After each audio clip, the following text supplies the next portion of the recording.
trying to make a quick video here. I'm finding that I make some videos and it just takes hours to edit stuff, so I'm going to try to make something really quick here.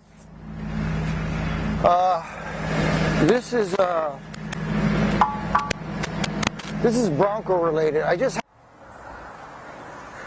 Alright, so let's see if this is working now. Can you hear me a little better without the engine running? The engine, yeah. Alright. I had every now and then I'll get one of you Bronco owners emailing me or contacting me about some kind of issue you're having and got a question. Maybe I can help you out, maybe I can't.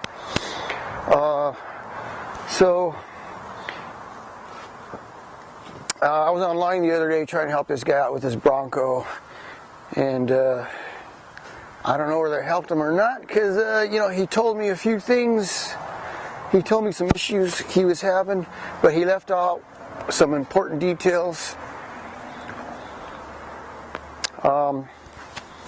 He said, first off, that he can't get his vehicle to go forward and backwards in four-wheel drive. And that's kind of strange. Won't go forward or backwards when he puts it in four-wheel drive. At least that's what I got out of it. So, what could it be? What could it be? Well, if it goes in forward and backwards in two-wheel drive, it should go forward and backwards in four-wheel drive, unless something's broken on the front end. You could have something broken in the differential. You could have a U-joint or something broken loose, or even loose down there, and it'll bind up on the axle housings. Other than that, I'm not sure. Only one way to check it out, right? So I'll tell you what I suggested. One thing was to just jack the front wheels off the ground and spin the wheels. Make sure they spin free, especially the front. Next thing would be to spin the drive line, the drive shaft. If I crawl under right now, I should be able to spin the drive shaft by hand, and I should be able to see the drive shafts and the U-joints, the axle shafts and the U-joints turn free. My hubs are unlocked. They're in free position, so everything should turn free. It's a good way to see if anything's broken or anything's binding up. I don't think he understood I don't think he understood me. So from right here, this is the passenger side. Okay, this is the passenger side. Oops, hope I didn't smash my wireless microphone. But you've got a U-joint right here at the spindle, at the steering knuckle. Okay, you got the shaft right here. The shaft on this side is actually in three pieces. You've got the outboard axle, or the stub shaft, I think they call it, and you got this shaft right here, and this goes into a slip joint, which slides in and out. It's kind of like a pipe in a pipe, because it has to have some kind of play here because of the funky configuration on this twin beam or twin traction beam. And then you got one more U-joint over here on this end, which you probably can't see. It's right before the differential. So right now I'm going to turn the drive shaft by hand, and everything's good. You should be able to see this axle shaft move and the U-joint turn. So there we go. Turns free. I see everything turning, and both sides are turning just like they should.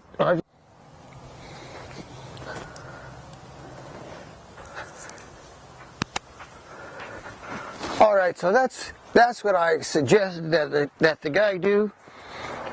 Check out, see what's binding up there, right?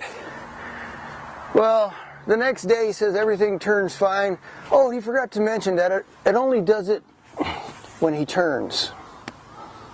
When he turns, and then he says, oh, it also does it when it's in two-wheel drive. So it's like, a little misinformation there, but I'm suspecting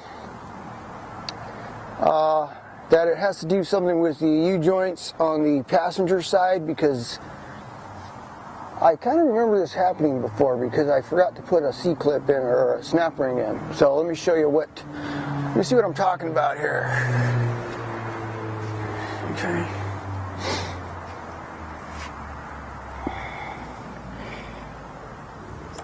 On this side.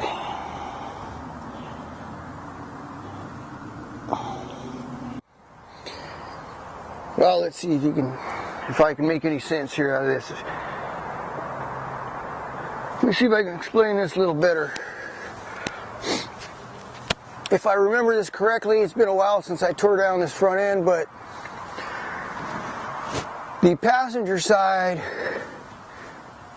axle coming out of the differential does not have a C-clip on it. Typically, an axle will have a C-clip inside the differential, and that holds the differential. That holds the axle into the differential, okay? If I remember right, the driver's side doesn't have one. What it has a snap ring on the outside. Yeah, on the outside axle, and that holds the axle in place, okay? From going out or coming in. And on the passenger side over here, since this is a 3-piece, well actually the axle is actually a 2-piece axle because it has that slip joint. It has to have something holding that axle shaft into the differential. So that passenger side has the C-clip in there. That holds that little short piece in there with the slip joint on there and the U-joint in the axle housing so it doesn't slide out. Okay? Now, then you got the other half of the slip joint part of the axle that goes out to the U-joint and then out to the stub shaft. Something's got to hold that little shaft into the hub there, into the spindle. Otherwise, that shaft will move. You got to remember it's a 2-piece axle shaft there with that slip joint. So this side here will actually slide out of the hub. Yeah. Or out of the spindle. If you don't have the snap ring on the outboard of the axle, which is on the right underneath the hub there. Right underneath the hub. Maybe I'll get my tools out and I'll show you the snap ring on there. So that holds that side of the axle in, and if that's not there, that axle shaft and that U-joint will slide out this way into the housing, and it's got no room to spin because it's out of place.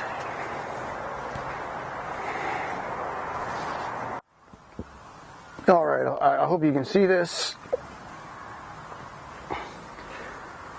It's hard to see through this LCD screen. It's kind of bright out here.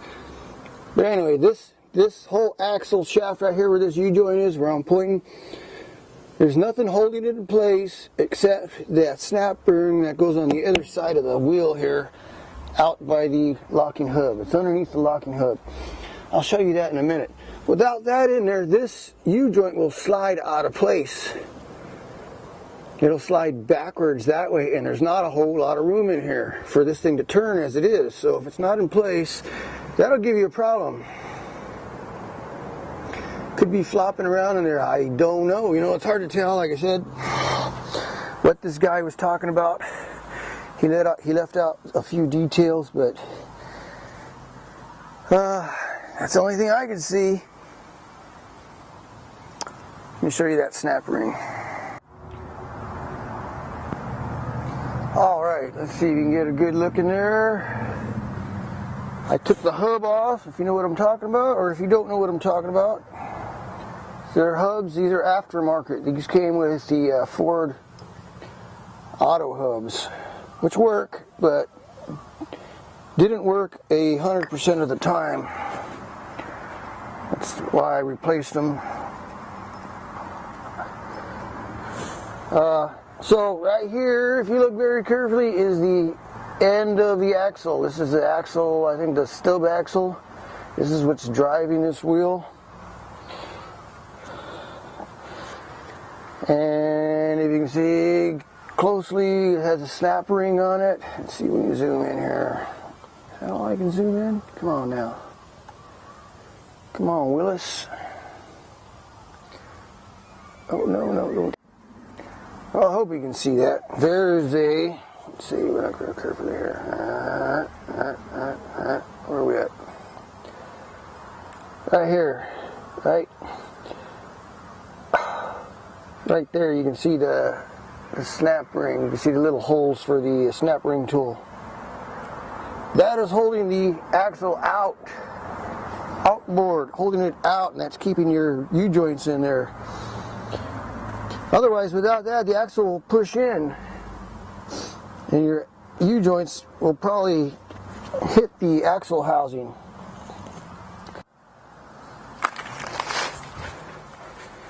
So that's it for this video. I'm gonna move this truck back into place and let it sit here for a few more months.